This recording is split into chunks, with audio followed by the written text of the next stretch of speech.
Senator Ward, Yes. I think it would be helpful if we could start with a report or some, I don't know if it's Ms. Demirs, Ms. Baker. Kate, what do we call you, Baker, Ms. Demirs, Ms. Baker? It's fine, doesn't Okay, matter. I get it. Kate. Or a representative, because from DOE, when we met last, we had the 2022 numbers, and as of, I believe it was August 15th, we were gonna have all the 2023 numbers. Can we get an overview of that? I have asked for them and they have not come. Okay, all right, okay. Okay, so I don't know whether they're not available or they just have not gotten to the point of sending it over to us, but I did ask for them. Because I was hoping, I did see the 22 report, but I wanted to see the really updated, that was due on August 15th. So, but, you know, sometimes things take a while. You have something else? Oh, sure. I mean, I don't need to settle anymore because I found what it was. Oh, okay. But whenever you're ready. Okay. Now, I just wanted to, the committee shall monitor the implementation of RSA 194-F, including the impact of state education funding to local district schools, and make recommendations for any legislative changes to the Education Freedom Savings Account program. That's our big task of this. And the report is due on or before November 30th. Any questions, comments from the Senator Prentice? Oh, thank you, Senator Ward. So procedurally, who writes the report? I think I have to do that. Okay. But I will write a draft and every one of you will see it and make comments. So it's not gonna go anywhere until everybody has had an input on that. Okay. I'm just thinking about how things work. Okay, thank you very much. And I will take a look at some of the other kinds of interim reports to see what they look like and what kind of information is in it. Because this is just an interim report, we'll have to do a report every year, as long as I know, Okay, okay? thank you. So Representative Cordella, Representative Glad, do you have any comments, or where do you wanna start? I missed the first meeting unfortunately, so I'm just trying to catch Okay. up with minutes from the last meeting. Well, the meeting that we had on the 5th of June, Senator Prentice took very good notes, and I have a lot of things written down of some of the questions that she had, some of the questions I had, Representative Ladd had questions, and Commissioner Edelblut and Ms. Baker Demers helped us out by answering a lot of the questions. So we have a lot of information. And the question is, where do we start? I can mention some of the things that I have highlighted in the last set of minutes that we have. We know we have, like I said, I have asked for the end of year reconciliation report. I have not received that yet. The EFA threshold has gone up from 300% to 350% of federal poverty line. And we have questions on where the money is coming from, where is it going, how many additional children are expected to apply or are eligible to apply with this increase from 300 to 350. And I had a question on my second page here. When somebody leaves a public school to go somewhere else and have EFA money to do that, we set up to reimburse the school for 100% of that first year tuition. Second year was going down to 50% of the tuition, and the third year, 25% of that tuition, to help the school work out their finances with the reduction in students. I have not heard too many schools having complained or said, you know, we can't do this, we have too many kids leaving, so I don't know what that stands, but I'm sure that if that had happened, we would have heard about it, so. And another question was that, can you do EFA funds and scholarship funds? And the answer is yes, you can stack them. And there was a question on the cost of the scholarship administration. And the first year, it ended up being roughly about 10%, which was what we had said would be okay for the, at least to start off with. But Ms. Baker said that from now on, with everything in place and things running smoothly, it should go down to the administrative cost should not go up more than about 6 to 8%.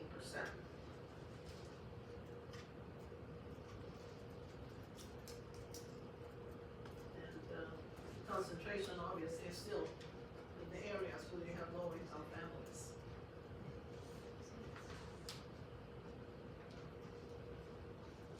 So I can see the report having to mentioning how many kids are in the program, what is it costing, how much is going to each child, and pointing out that if any child leaving the public school, the school will be reimbursed for 3 years to give them a chance to adjust their finances and adjust their personnel requirements, whatever else. And then go into how many families are benefiting from it and what some other results are. So that's where I am. And I guess I'm looking for other questions, other things that should be in the report. Is that a question? Go ahead. So, thank you, Chair Ward. So, I have some questions that may or may not end up being in the report, but I think it's worth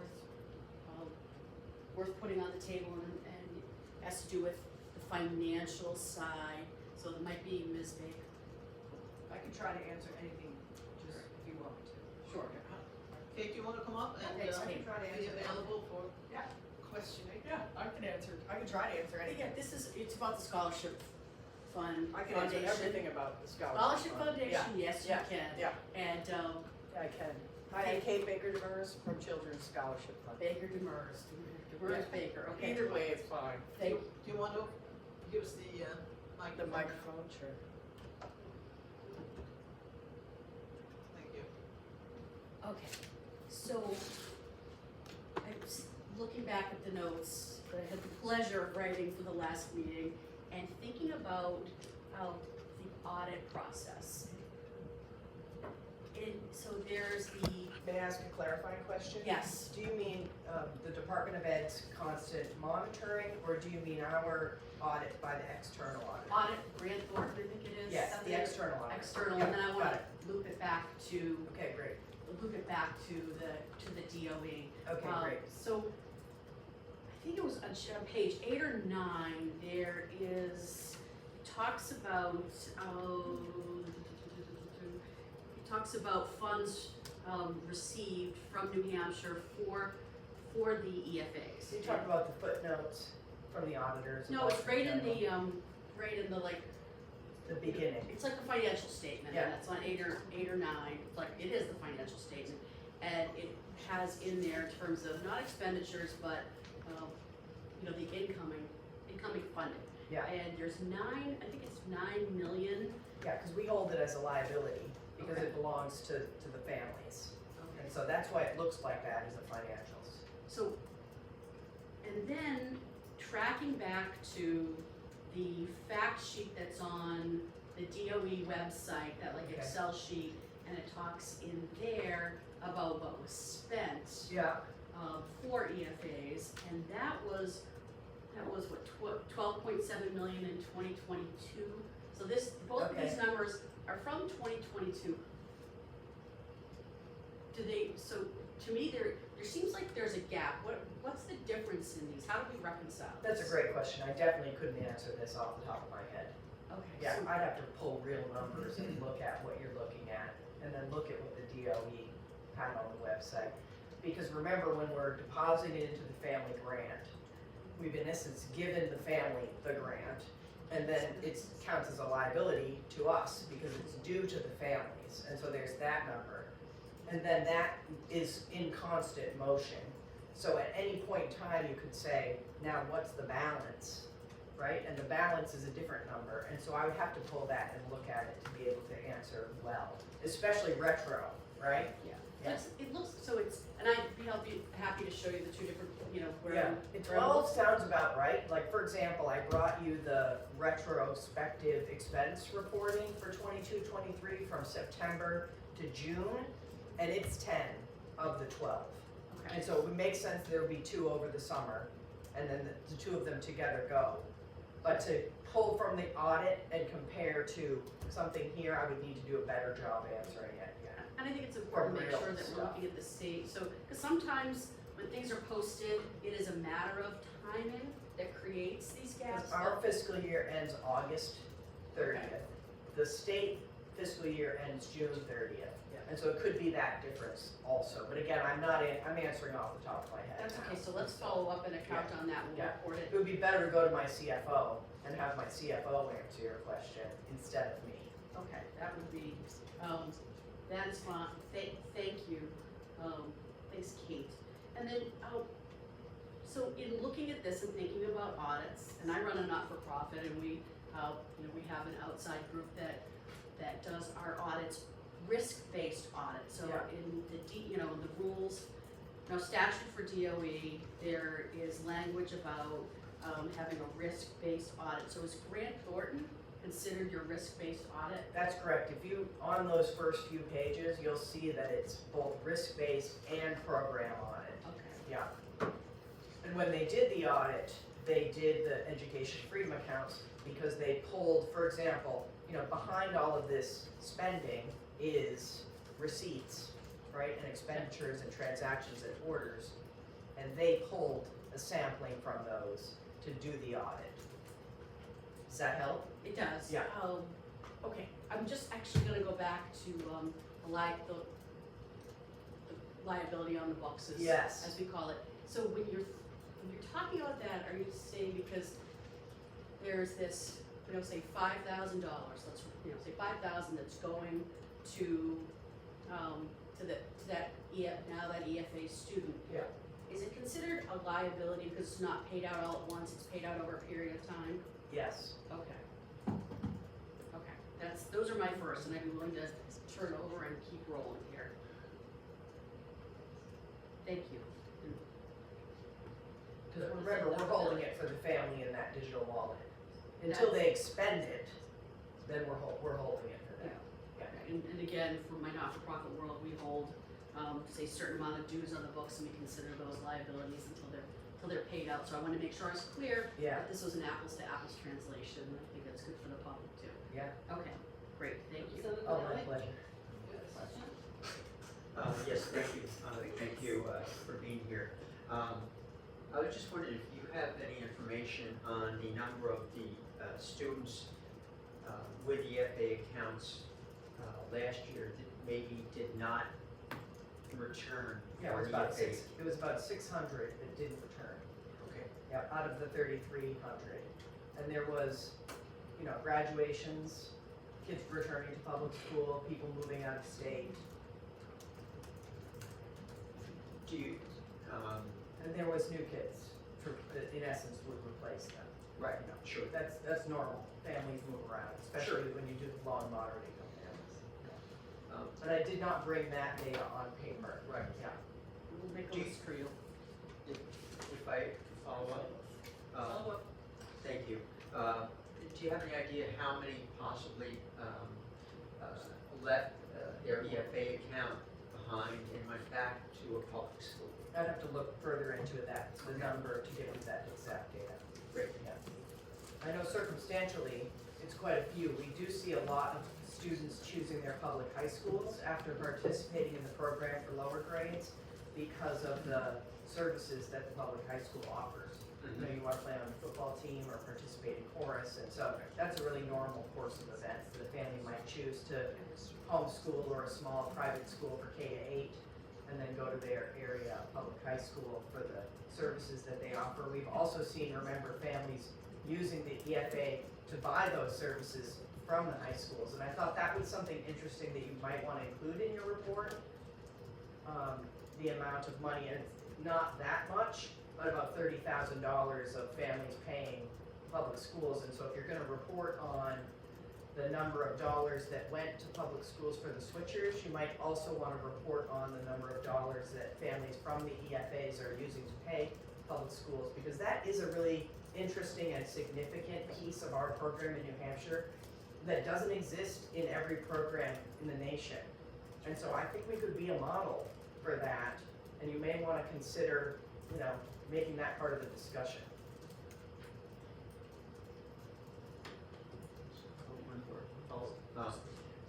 I think in terms of uniqueness of this program, Senator Ward mentioned the phase out.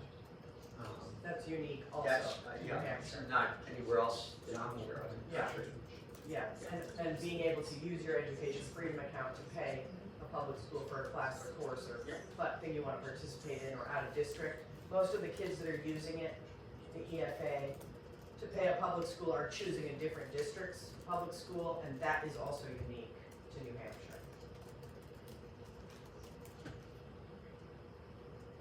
Just one clarifying question.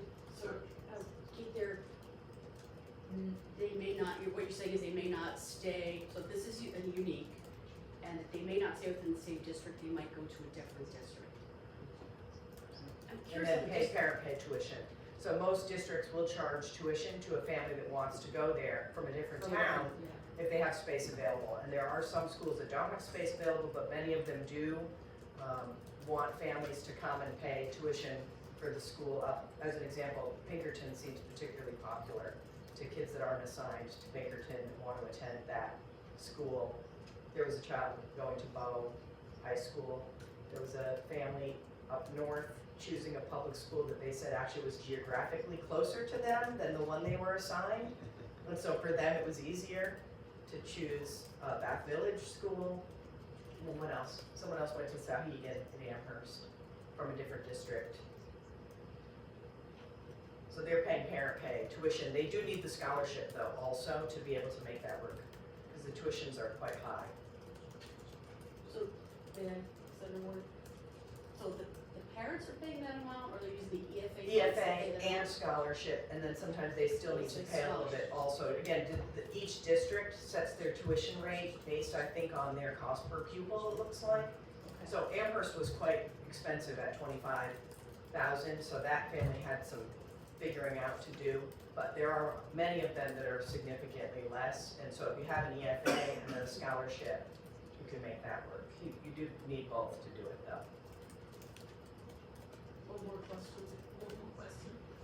Thank you for opening this up. Yeah. For some discussion. So, who It's- would? It's a really cool thing that we have here that they don't do in other states, so I'm glad you're asking the questions, honestly.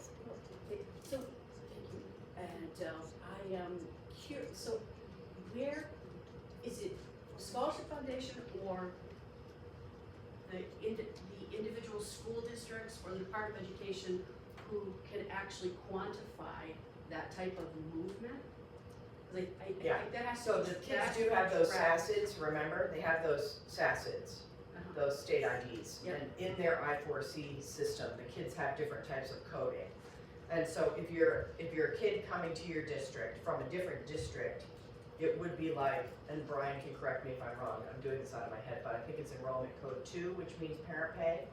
So that's a family that's enrolled in the district from a different town, and they are a tuition paying student.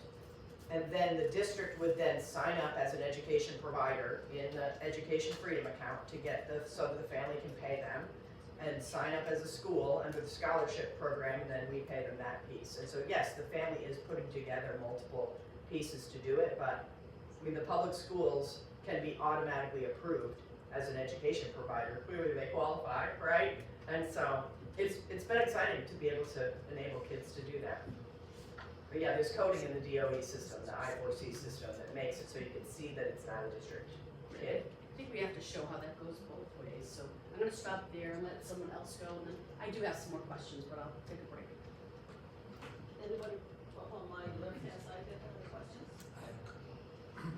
Senator Left, Good afternoon, Kate. You indicated about maybe 600 kids did not come back due to the fact of all those reasons, moving out of town, going on to higher education, what have you. how many new kids are you getting on top of that? You know, you subtract that 600 from the 3340, whatever it is, There's 1,600 new ones for the fall. 1,600 new ones. Yeah. Again, I'm doing this out of my head, so Yeah. let's cross our fingers that I got all this data right in my little brain. Yeah, for the fall, it's about 4,200, about 1,600 were new. There was 200 that graduated. And again, the Department of Ed will put that information on their website, those fact sheets, when they have it ready. So in follow-up, it looked like we had 3,345 students. That's what we were told at the last meeting here. You subtract 600, but you add 1,600 in, so we should be closer now to what? 4,345. Is that It's approximately? close, it's closer to 42, so 42? there's someone somewhere, but when the Department of Ed posts that fact sheet on their website, like they've created every year, they break it all out, and so we'll be able to see it there. Last follow-up I have, talking about the education tax credit. We oftentimes combine the two. How much are you receiving for education tax credit to supplement the So the this money of past, the, this EFA? past year, we raised $3.4 million. We were able to award about 1,200 scholarships. And we're still working on that piece. We have a little more to give away. I haven't done the overlap of the number of kids with an EFA that I've been able to help, but the education tax credit scholarship money that we raise, we do focus on low-income families or families like we've described that have higher tuitions, that have a gap that they need to fill. I mean, the challenge with that is we can only raise so much in a year and then we give it all away. And so we always run out of the money that we raise and can never help every EFA kid with an additional scholarship. Thank you. But remember, Rick, those reports are also on the Department of Revenue's website. The Yeah. Department of Revenue is the oversight for that, and those are all public and on that website. So it's easy to go to that page and pull reports of the schools and the scholarships and whatnot if you did want that. to I inform guess I your- do have one other question. Of the 600 kids that leave, Yeah, how many of those were seniors? And do they, of the seniors that leave, what's the percentage that go on to higher ed? we haven't surveyed them yet, Rick, Okay. and we do that via survey data. But this particular group that just left, we haven't surveyed them yet to find out where they are this fall. We just know they graduated.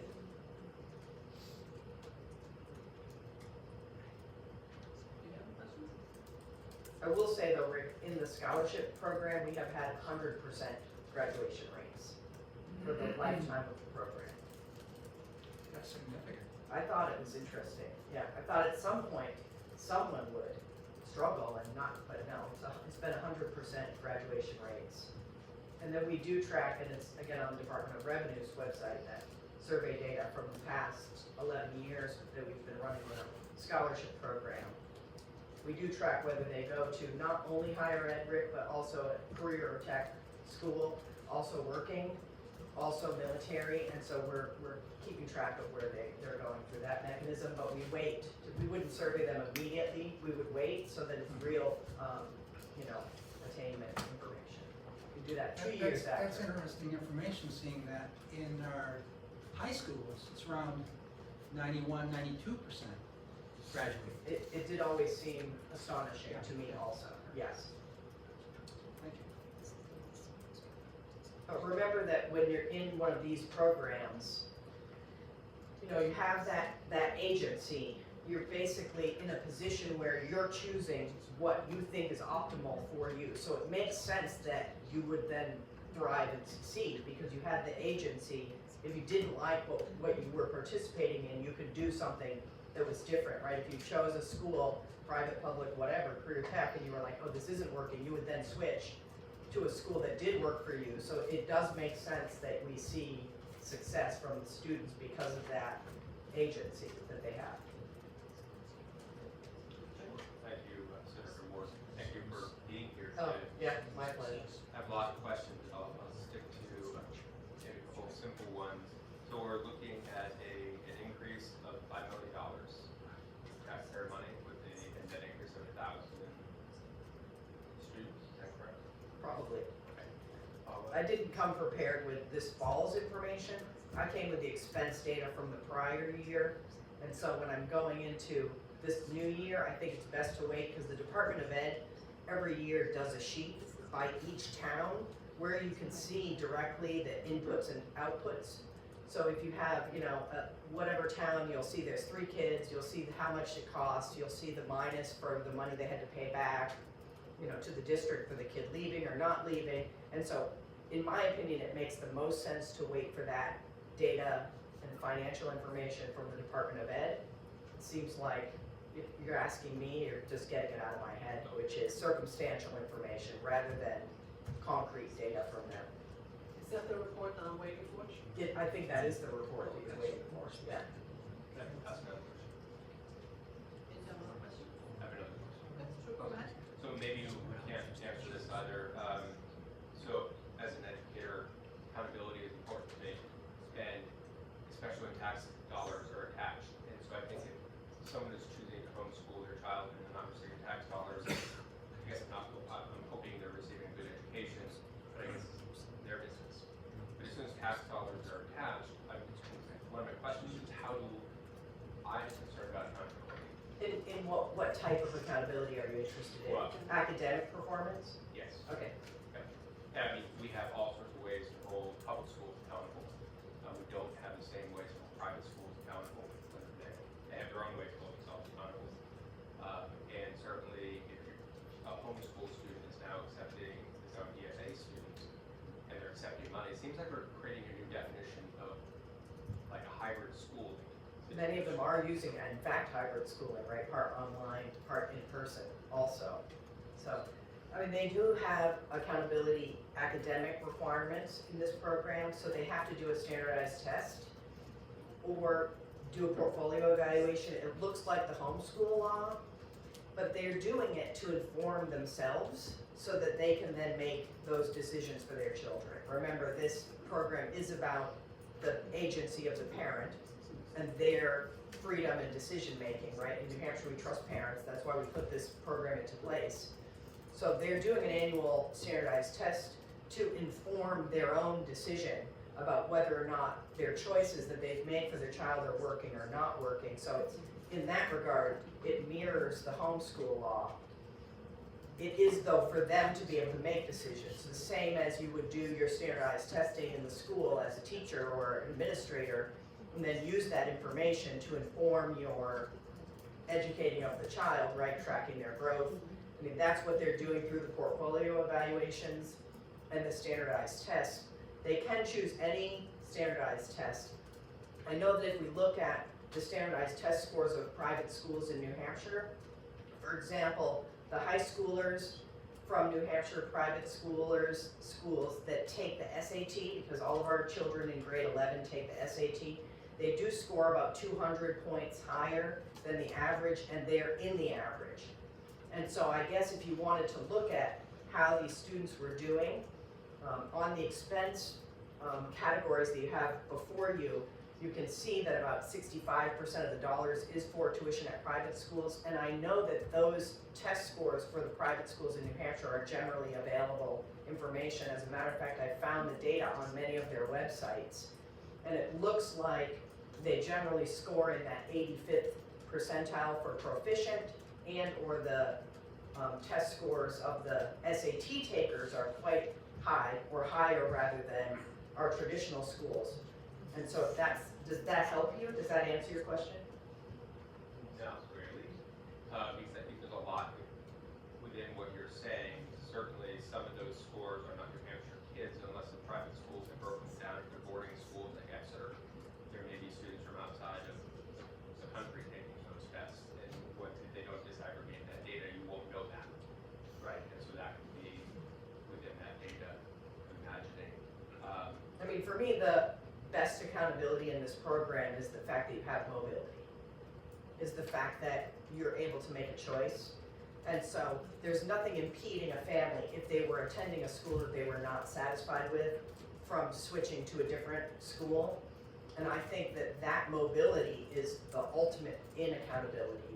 Because if your child's needs are not being met, remember, these are people that are specifically choosing to do something because their child had an experience or needs something different. And so the fact that if that something different didn't work for them, they could then choose a different opportunity that did work is the ultimate in accountability, as far as I'm concerned. Because you're talking about the direct taxpayers themselves being able to say, this works for me and that doesn't work.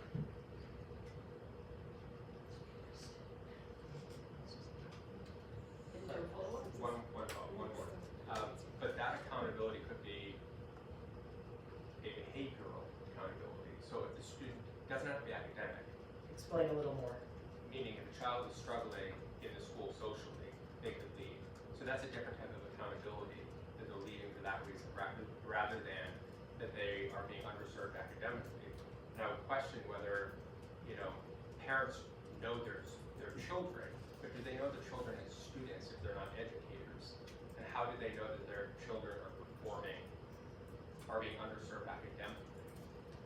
Well, I mean, they do get their students' report cards. So we do ask that in the survey of the families, and they do report well over 90% that they've seen academic gains in their children from participating in the program.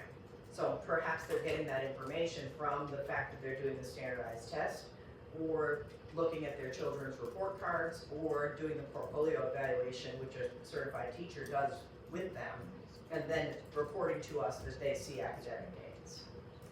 Yeah, you're welcome. So I'm just, Thank you, and thank you, Kate. So My pleasure. just to follow up on Representative Hicks here, the report card you talked about, that's generated by the parent? No, the school, if they participate in the school, They, they can what get a if they're all report card. what if they're homeschooled? The homeschoolers have two choices. And again, remember, we're in that minutia now. They're EFA kids, they're not technically They're not homeschoolers, close. but what the legislators did was put a mirror of the homeschool law in the EFA law. So if you're an education freedom account child and you're not choosing one school building, but you're choosing 3 school buildings and a tutor and a curriculum, then you would choose to take a standardized test, any standardized test. A lot of kids are taking the Iowa or the CAT test or the NEWA, or you would have a certified teacher come and do a portfolio evaluation, which specifically is focused on measuring growth from the prior year. Okay, and so those are the 2 pieces of things that they do to inform then their decision making for the next year. For example, if you had your teacher come and the teacher said, you have a gap here in this academic area and you're showing great growth in this academic area, perhaps the parent would then choose to use their education freedom account to get a tutor for the particular area that the child wasn't showing as strong growth as they were in a different subject matter. And that's what a teacher will do during the portfolio evaluation, specifically reflect on the student's growth for the year. Okay? Oh, I have some other questions. Unless there's, any questions from the side? Senator Cordelli? Thank you.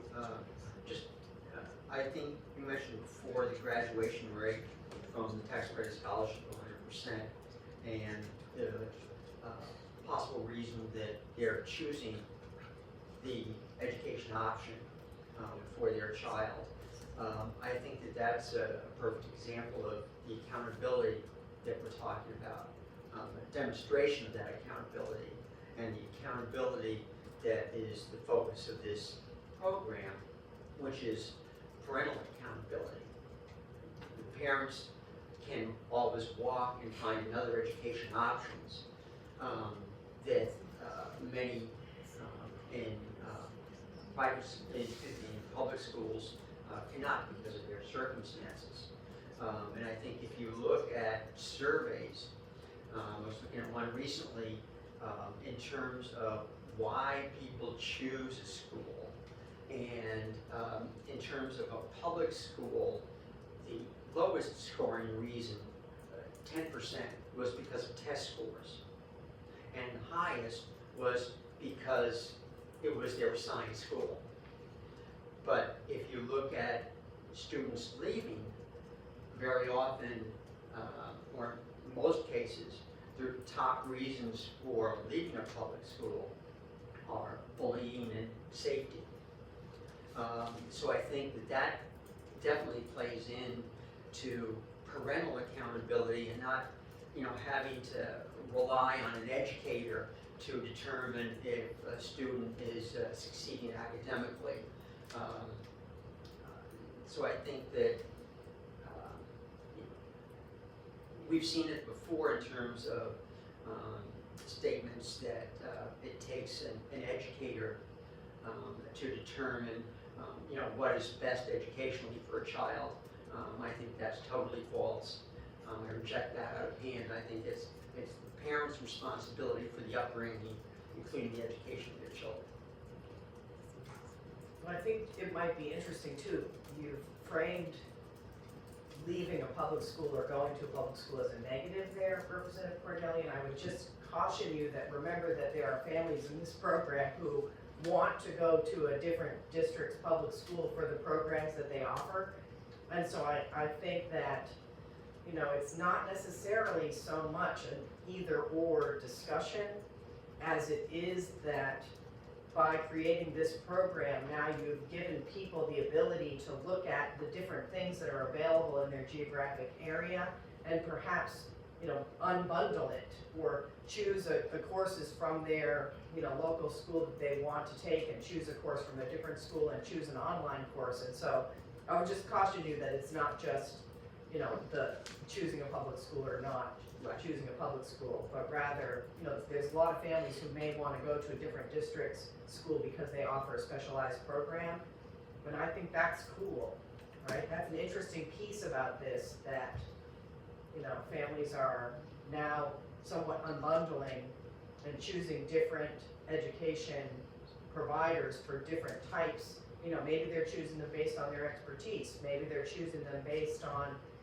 the school has a great program. I know the people that chose Sauhegan wanted a smaller school environment, and that school, this was a smaller school environment than the district they would otherwise have been in. And so there could be just so many reasons why they choose a particular school.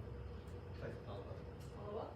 I think, I didn't mean to point that out in that way, but I think that's why you see in so many states that they have public school choice, inter-district and intra-district choice for parents about what public school they want to, regardless of their address. Right, and this too, to your discussion or to your point about why a kid might choose the program, those are some of the top reasons, right? A child experienced bullying or something like that. But the other thing that you can think about, or what kind of leads indicates that also is, remember, this is only about 2% of our total student population, right? There's 168,000 kids in New Hampshire. This is a very small portion of kids who perhaps do need something, an alternative or something different, to your point, but it is still a fairly small group. Representative Black. Not Senator, thank you very much, Senator. I'd like to add a little bit more to the conversation here, because we have choice in K through 12 education, excluding the EFA program. That we have many schools which are K through 8, and they tuition students to high school in various high schools. A district might have 6 or so different options. One high school may have a wonderful theater program, another one may have a wonderful academic program in some particular area, another one may have the hockey program or the basketball program that family wants to have their child participate in. So we are having choice going on even within our public school structure. But my question right here is, during this year that we're going into, have you had the hard decision to make for those families which come in, which are just above this 350, maybe into the 400 range, that they're experiencing real difficulty with the cost of doing things today with inflation and the economic situation the way it is? Now they flipped into this zone here. How difficult that is it to say to a parent, I'm sorry, your income is too high? So with the increase in income limits from 300 to 350, it added about 200 students. There was a heavy concentration in that low, so you remember that the chart is family size and income, right? So a family of two, before the income limits were increased, it was in the $50,000 income. Now that it's increased, it's like $70,000, and so you still do end up with those single parents with one child for whom their income is not high enough to be able to afford to pay for something that they wanna pay for, but they're not eligible for the program. And so that's always hard, telling someone that you're $1 over and you can't participate. Have you had situations like that this year? Yes. Yeah. I mean, there's always people that apply that are not eligible. Is it one or two, or is it multiple? It's a great question. I didn't pull the information from this fall. I remember our discussion with, it was about 200 kids that were in because of your increase of the income limits. So it's still a very small group, right? Thank you. So if we go up to 400, it's still gonna be some parents are not gonna make that. Yes, So it's gonna and it will be another small group. Yes, it will be a small group, probably another, 200 children. I mean, for perspective, the program is small. It's 2% of the total student population of New Hampshire. And so, the numbers are small. I don't know how else to put it, right? It is a small program. Yeah, Senator Prentice. Thank you, Senator Ward. I have a few more financial questions, but I want to stay in this space right now, Kate. And I do want to just share in general and with the committee that I'm a mom, I'm a parent, and my daughter went to public school, and I'm not. Mine also. I'm not an educator. I am not a certified teacher, and I trusted the certified teachers. I had good relationships with them, so did my daughter, and I trusted them, and I never, if I had an educational question or a concern, I went to them about it. I did homeschool for a little while for one of my children who was an out-of-the-box artist child, and I couldn't find the right education option that was the right fit for them. And so I did homeschool one of my kids for a little while, and so, I can speak to that if you have questions. No, I just want to put on the record that as a parent, I made a certain type of choice, and I didn't pretend to be anybody that I wasn't in that conversation, and believed, and still do believe in the public educators that I've interacted with in particular, that my daughter had, from kindergarten all the way up to when she graduated from high school. So that being said, let's talk about teacher certification, Kate, and kind of tapping into what Representative Hicks said about this hybrid model, because now we have public money that is in non-public schools, that is in private schools, and our EFA students. I'm working on my terminology there.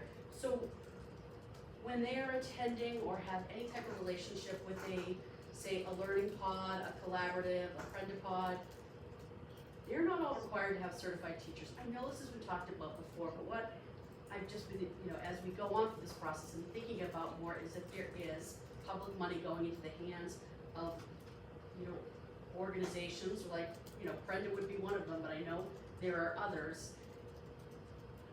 Why is it that we don't require, we're holding the public schools, and I'm gonna talk about the educational domains in a second, we hold the public schools accountable to have certified teachers, but if you're in another setting, in a non-public or a private, that are now getting EFA money, they don't have to have certified teachers. I wouldn't be in any kind of position to discuss teacher certification in general. It's not my area of expertise.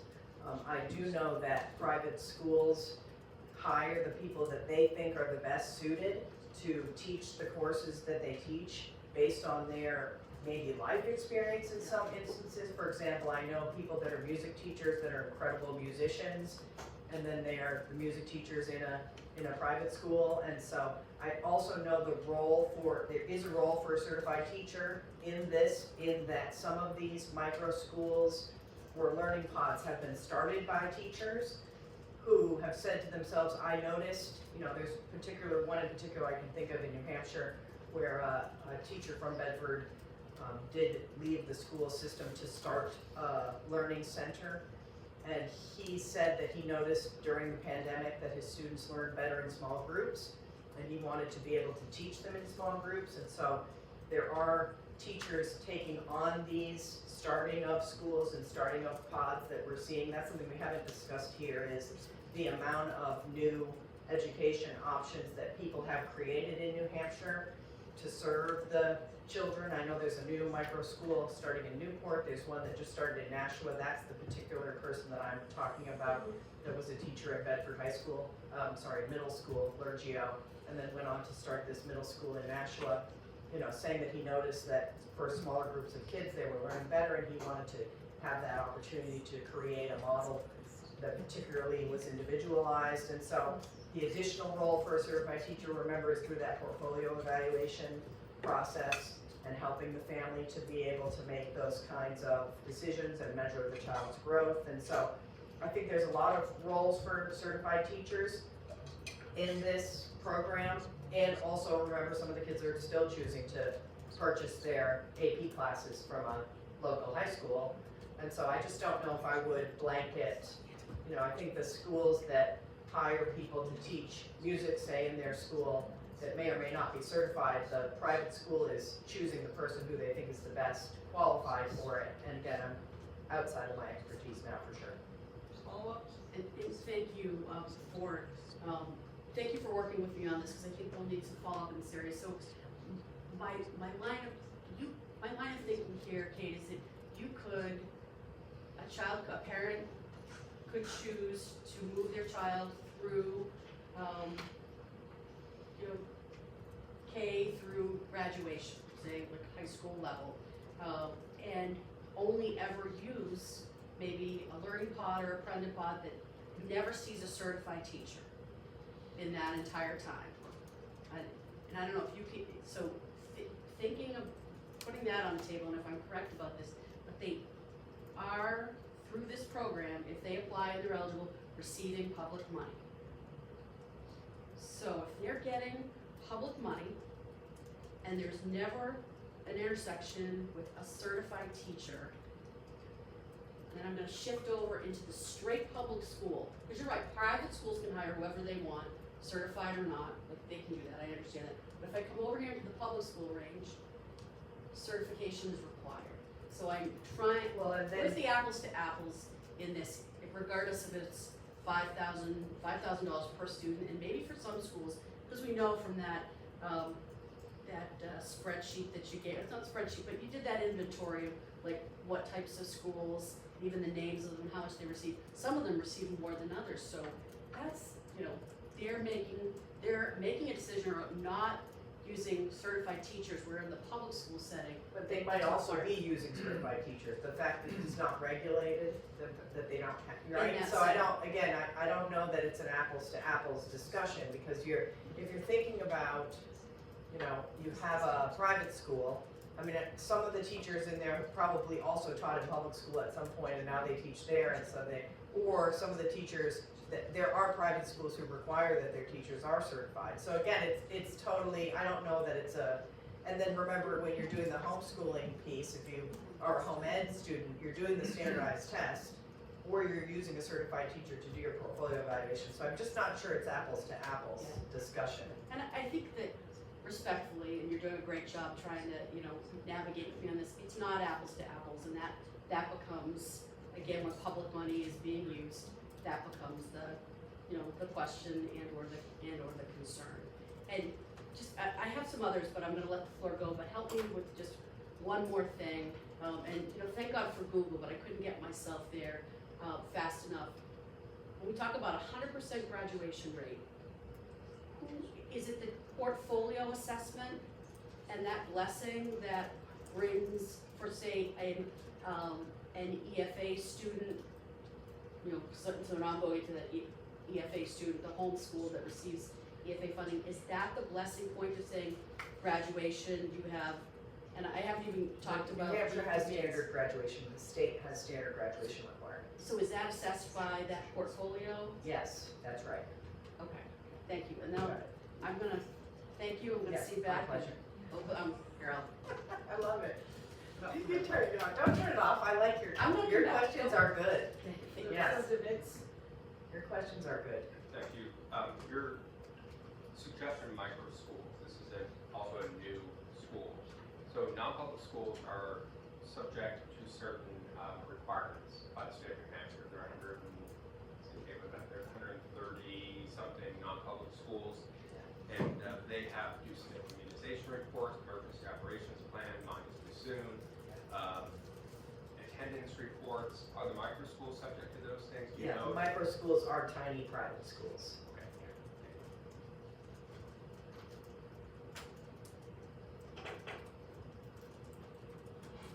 Representative Fidelli. Thank you. I guess I would just point out that we do have quote-unquote public monies. Of course, when the money goes to an EFA family, it's no longer public money, it's private money at that point. But we have public money going to schools that do not have certified teachers. They're called public charter schools. So I don't know that you can say that a teacher who is certified is better than a teacher who may not be certified. I think it's an individual. Again, I just don't have enough Yeah, right. experience to answer the question. I mean, I'm not a school leader or, I mean, I have kids that went to public school and private school and homeschooled and went to charter school. Personally, as a mom, my kids did all of those things, and so, you know, in every different setting that they were in, it was somewhat of a different yardstick that I would use to measure, depending on the environment that they were in, whether it worked or not, right? For one of my children, the public school didn't work and something else worked, so even if the teachers were certified, it wasn't the right fit for that child, and so again, I used a different, as a mom, a different yardstick for each child, depending on their learning style and their life situation and whether or not something worked for them. And so for me, it's just a different, I'm having, I guess, a discussion about kids in my mind when I'm talking about these programs and, you know, the parent agency. And so I just don't know if I have a good, I don't have a good opinion on it, really, you know? Be something, I guess, for you guys to discuss. I mean, I just implement the law the way they've written it, frankly, so it's kind of like, you know. I'll make a comment before I allow Senator Flores Okay. again. Go right ahead, Senator Warren. I know a number of families who are totally homeschool their kids. And I think the success of that has to do with how are they doing later in life. Are they finishing college? Are they being productive?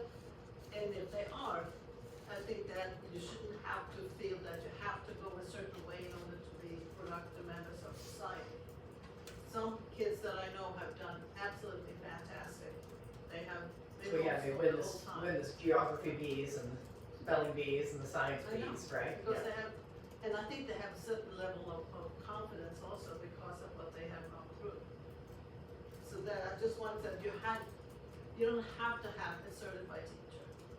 There are a lot of people who have work experience, they're professionals in one area, and they know their area inside out and can teach very well. What Without you- having a piece of paper saying that you're certified.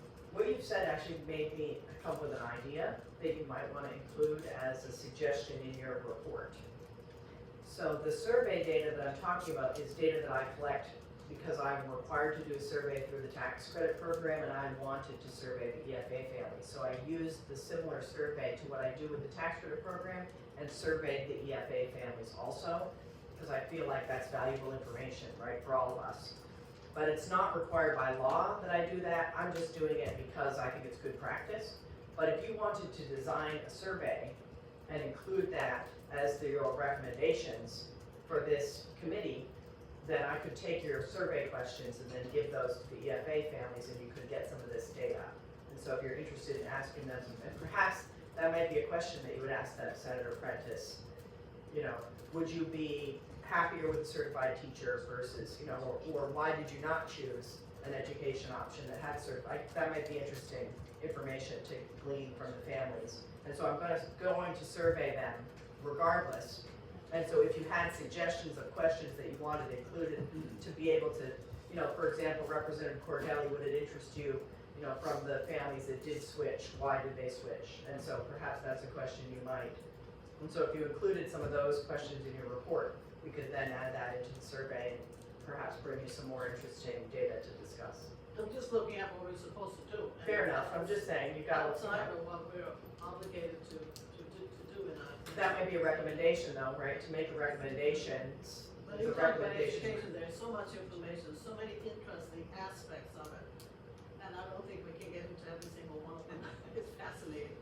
Okay, so Prentice. Thank you, Senator Ward, and I do think it's fascinating, I do feel that, you know, I mean, looking at our charge and one of our, you know, our primary responsibility is that this program is still relatively new, that this is the first time in our history, at least that I know of, that public money is going into, private schools, non-public schools, and that we're here to create, or to bring about a level of accountability and transparency. I think that is our charge. So that's why I asked these questions, and then and there's some things that will be findings, and there will some things that be recommendations, but it is our job to talk about that here, not so much in the, you know, in the hallways of just, that's what we're here to do. So thank you, Senator Ward, and Kate, for answering my questions. So, and again, that goes back to why I just wanted to bring up the certification. There is a difference in this hybrid model, and I think I don't know where we're gonna go with that, but I wanted to bring that up. Okay, so can I go down and thank you for, I know that some of these questions you're doing your best at answering them, but that's what follow-up is for, and we'll do that. So, here, may I, Senator Ward? Absolutely. Okay, great. So, going back to, start talking about RSA 193E, and talking particularly about content of an adequate education. And so we talked about all the different ways that students and their families, and the students are either doing this all in one place or doing this in multiple places, depending on what works best for them. And I'm never looking to get in the way of what works best for them. But there are very specific criteria: English, mathematics, science, social studies, arts education, and world languages. So in my world, my best world, thinking back on how people, when I ran the Bureau of EMS in the state, and we had EMT instructors come into us, they had to come in based on what we said you had to have in administrative rule that was enabled by statute in order to be able to sit for, say, the standardized testings to become certified and then licensed. You had to have certain areas that you covered, and they gave to us a packet ahead of time and said, here's how we're gonna do this. Here's the order we're gonna do it in. Like they had it all scripted out. And again, I appreciate the flexibility of the program. I may have already answered this question, but how do we know that, given what is in statute, and again, there's public dollars going into this, that all of these areas that the children that are in the public school setting are getting in one of these EFA settings, even if it's mixed. Now, I know the end, I don't want to call it the end, the end of or along the way at the end, there's a testing mechanism and a portfolio assessment. But how, does anybody, ever come ahead of time and say, is there a requirement, or do you think there should be a requirement for, here's our plan? Like in particular, and I have great homeschoolers in my district, and some of the original homeschoolers are in Senate District 5, and they are a great resource, but how do we know? So that question is part of how we do the order approval. So do you remember when I brought, and again, I don't have it handy today, but you remember when we brought that order approval process, how the team goes through that list of questions before they approve an order to make sure that it complies with the law? In the law, there's that list of core knowledge subject requirements.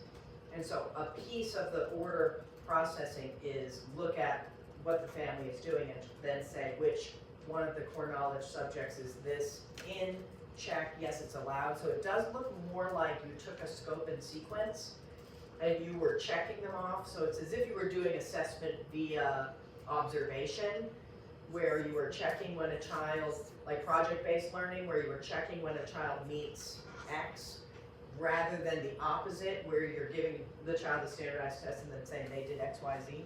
So that's the best, at least tracking mechanism is, for it to be allowed, it has to be this list of core knowledge subjects.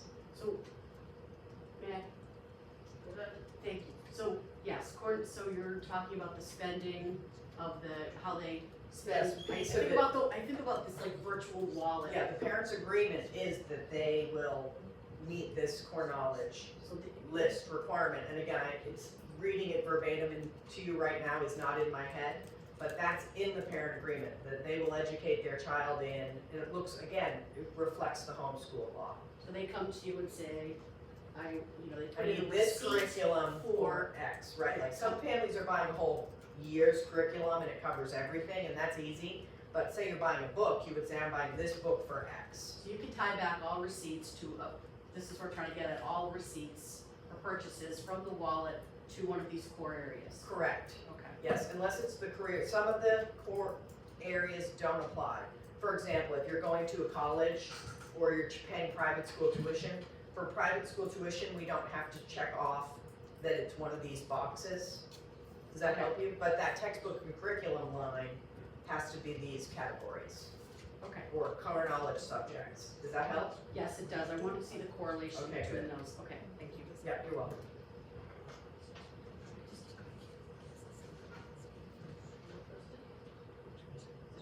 Yeah, sure.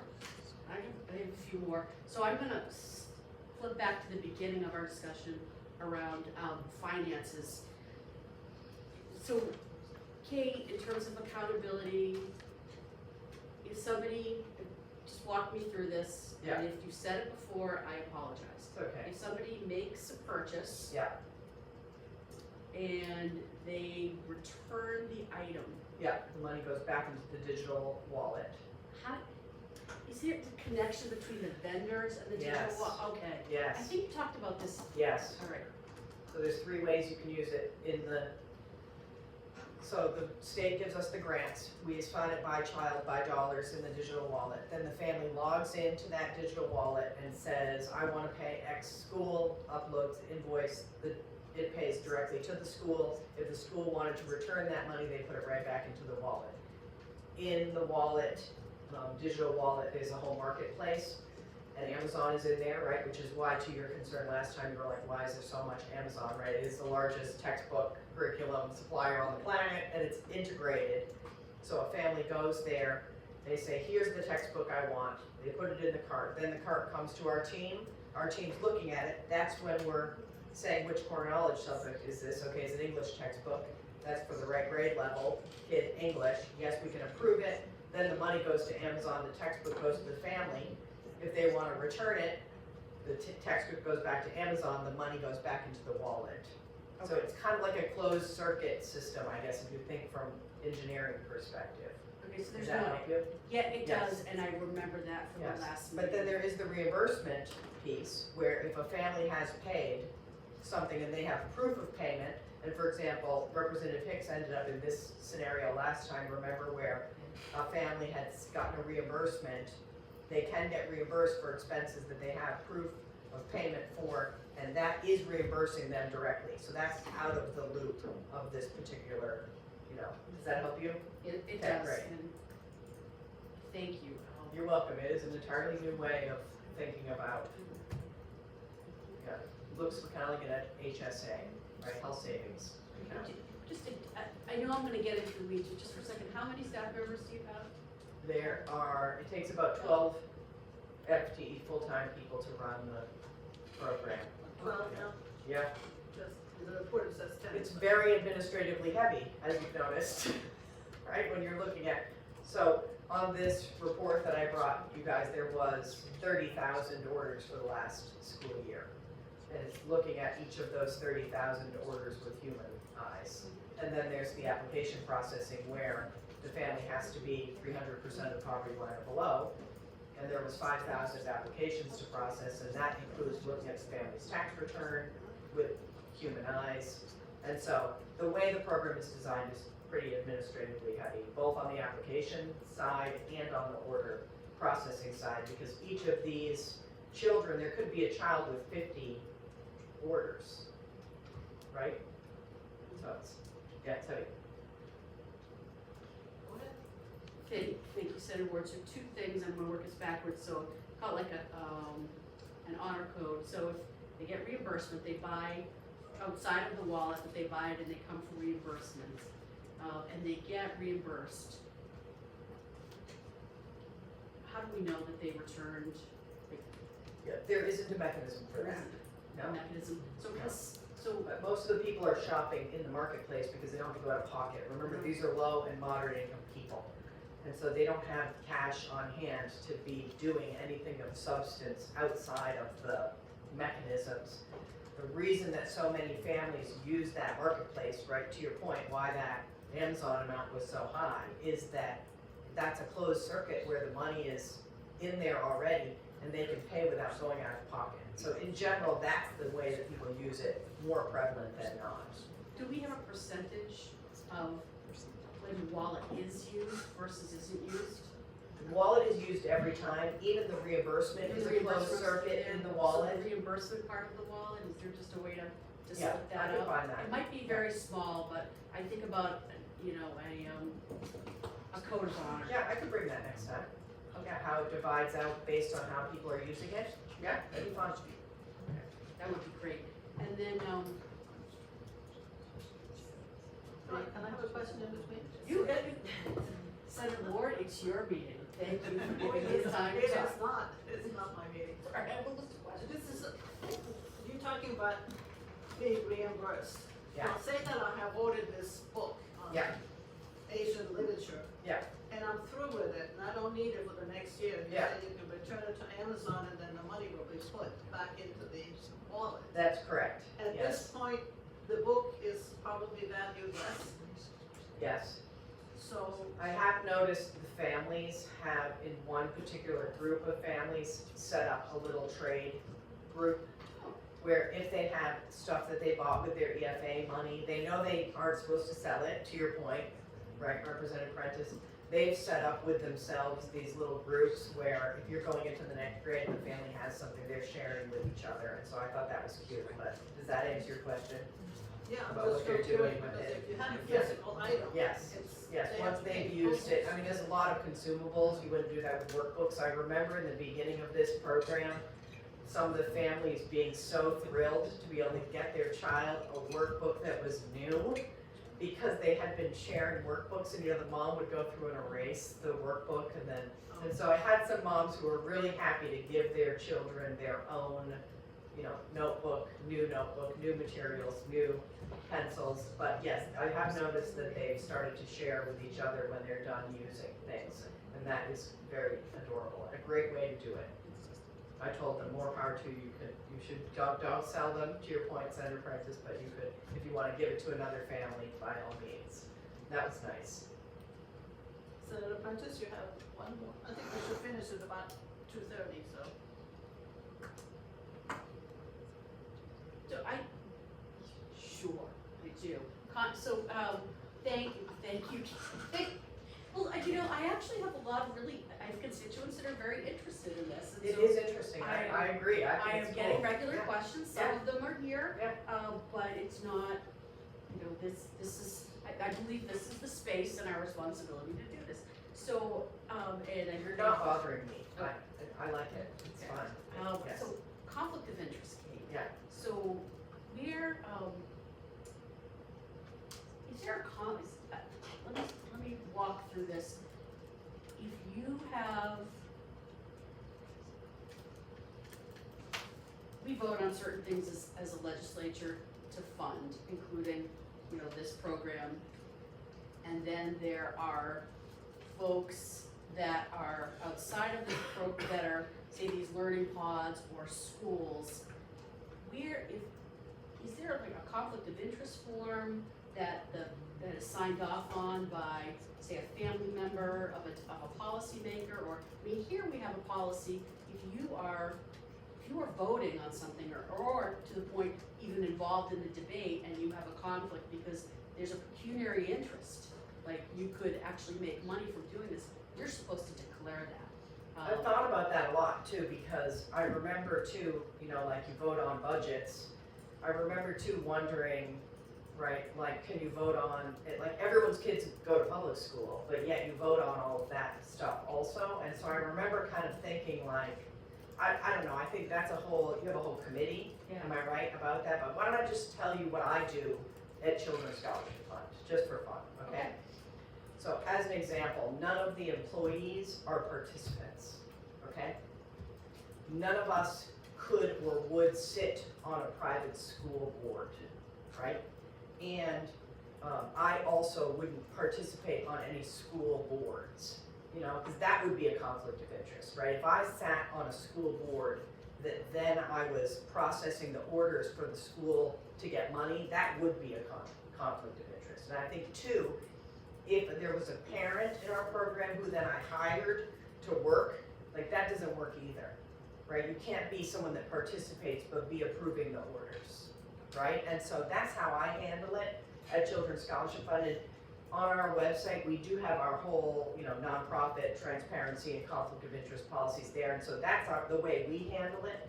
As legislators, for you, that's so much more difficult because you're a volunteer legislature. But I feel like, as you've discussed, that the program is, you know, public dollars. So it, to me, seems similar to having your child in public school participating in this. Remember, the Department of Ed even has us set up as a public school in the I4C system.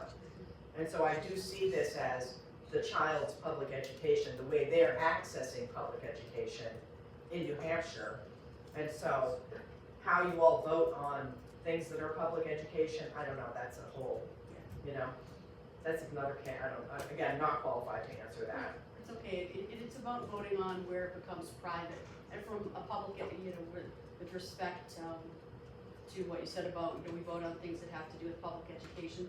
The difference is the pecuniary, like our ability, if there is even, you know, if there's even a remote possibility or look that you may benefit financially from a vote that you take, then, you know, it's like that straight face test in the mirror. For Right. public schools, there's nothing, you know, there's good education that's, you know, coming by investing in the public schools through what we vote on in the budget, and that structure is, you know, making those investments that is good for the public. So it is when the money goes into the private side, and. It is directed by the parent though in this, remember, so it is removed from that. Do we, You know, like I feel like if I had my child at a public school enrolled, which I have in the past, have my kids, but my kids are all adults now. Can you take that in for a minute? How is that even possible? mine is 26, Yeah, I yeah, can't I even. hear you. Okay, my kids are all adults, but either way, right, when my child was enrolled in a public school or enrolled in this, I mean, it really is the same type of dollar mechanism. And so I don't know that if I was a legislator that it would really make that big of a difference. You know, it's the same state adequacy dollars going here to when my child was in public school, or going to the charter school when they were in the charter school, or going to the EFA when they're in the EFA. And so I just don't know how that would, again, no, I would never run for office, just for this particular reason. So you can all hold me on record, Kate Baker will never run for I've any written that office. down, Kate Baker, never run for office. So I've got, what, 10 minutes, and I won't take all the time up, but the vendors, Yeah, the learning pods, the learning Yeah. collectives, yeah, those that you fund, that are receive funds. Yeah. Do they have any type of code of honor, conflict of interest statement? I mean, there could be. so the ones that are signing up have to agree, you know, to, for example, not refund the families, use the closed circuit for putting the money back into the account.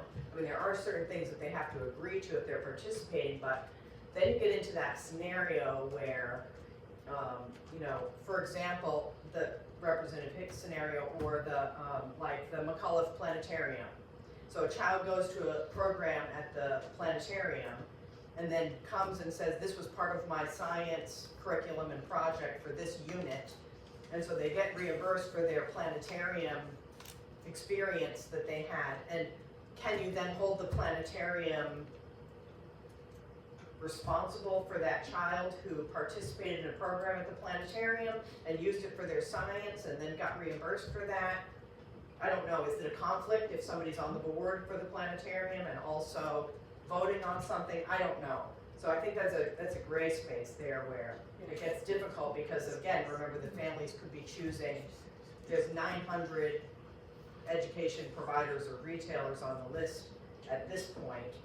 It's almost everything you can think of in New Hampshire at this point. And so that's why I think of the money, the public education dollars attached to the family, right? We're giving that grant to the family.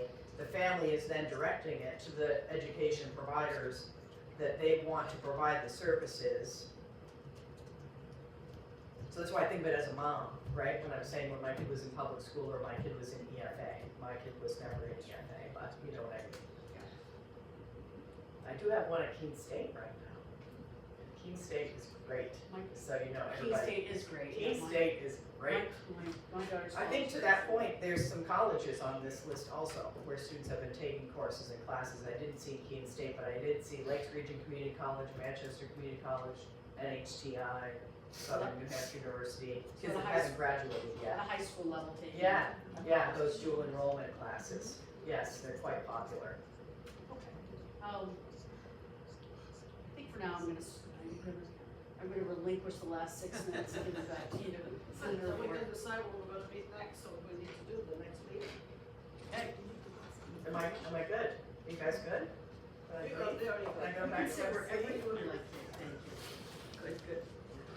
That was fun. Thank you. It's nice that you have so many things in your head you can remember. I mean, I love this stuff. You know that. I love the families. I can't help it. I guess what we have to decide is that anybody else that we need to talk to, we have to write this report and have it done by in November. We have the rest of September and October. We could squeeze in another meeting if there's something else that the committee really feels that we need to address. But I think that we need to start writing the report and just point out what ought to be in the report and so, and I'd be happy to do a draft and bring that to the next meeting. And I'll send, no, I would do a draft and I'll send it out to you way ahead of the next meeting. So you can take a look and scribble it all up. So, first, do you wanna meet another time? We should meet in October, right? Well, why don't you leave it to the call of the chair? Yeah. And it'd be nice to have another meeting, if we're gonna send out a draft, Right. Review the then we draft. can review it at a time that you've got your draft prepared to share with us. So, would you think the beginning of October? No, that's only 3 weeks, the middle of October. Something like that?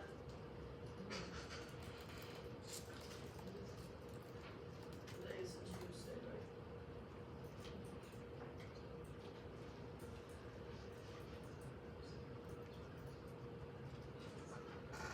Is Thursday a good time? I'm looking at Thursday, October 12th. We can do Wednesday 11th. 10th and 11th I'm in Albany, New The York. 12th is the State Board of Ed meeting, Okay. so you may want to skip that day on the 12th.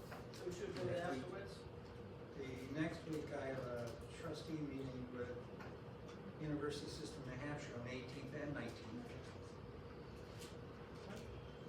What is that? Clinical diplomacy. 18th and 19th. 16th to the 18th of the month.